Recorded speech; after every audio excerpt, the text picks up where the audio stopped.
Alright, pretty exciting here. We've got the Kollmorgen motor running at about 90 volts. You can see it's fighting me, trying to hold position. So that's the current loop. Probably could be turned up a little bit, but there's no lead screw or anything to dampen it, so this is probably as tight as you want to go. Advanced motor control drive. You got a green light, so it's pretty happy. This actually just plugged right in. This does have, we're running off the encoders. We're not using the Halls at the moment. And then this is your Dynomotion controller. Got it hooked up here for an inhibit.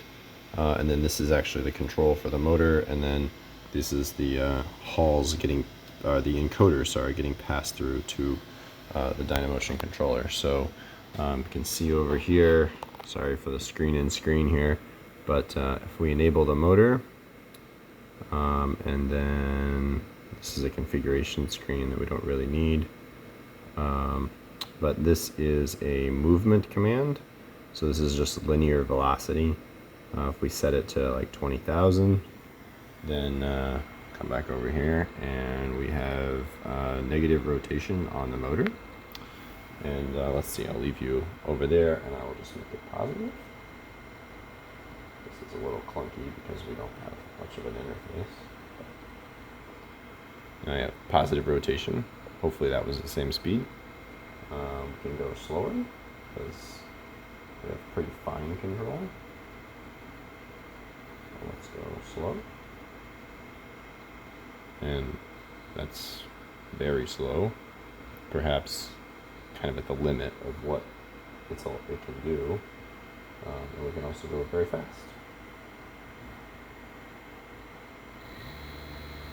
Now that's running pretty fast.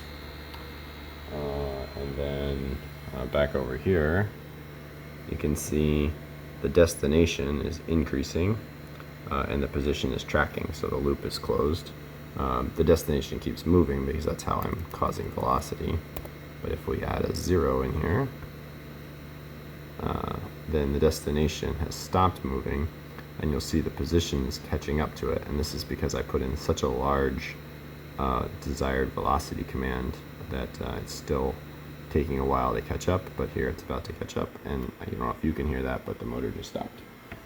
So I'm gonna call that a success for tonight. I think that might be a success in general. All that may be left to do is configure, what these numbers mean. But for that, I think you would need to know pitches of lead screws and things of that nature, and then probably understand a little bit about what the next level of controller, which would be the Kollmorgen CNC, wants to see for those values. But as far as controlling the motor, motor drive works good, and the motor seems to work just fine. This motor anyway. I'm sure the other motors will probably be the same as long as they use encoders. Anyway, have a good night.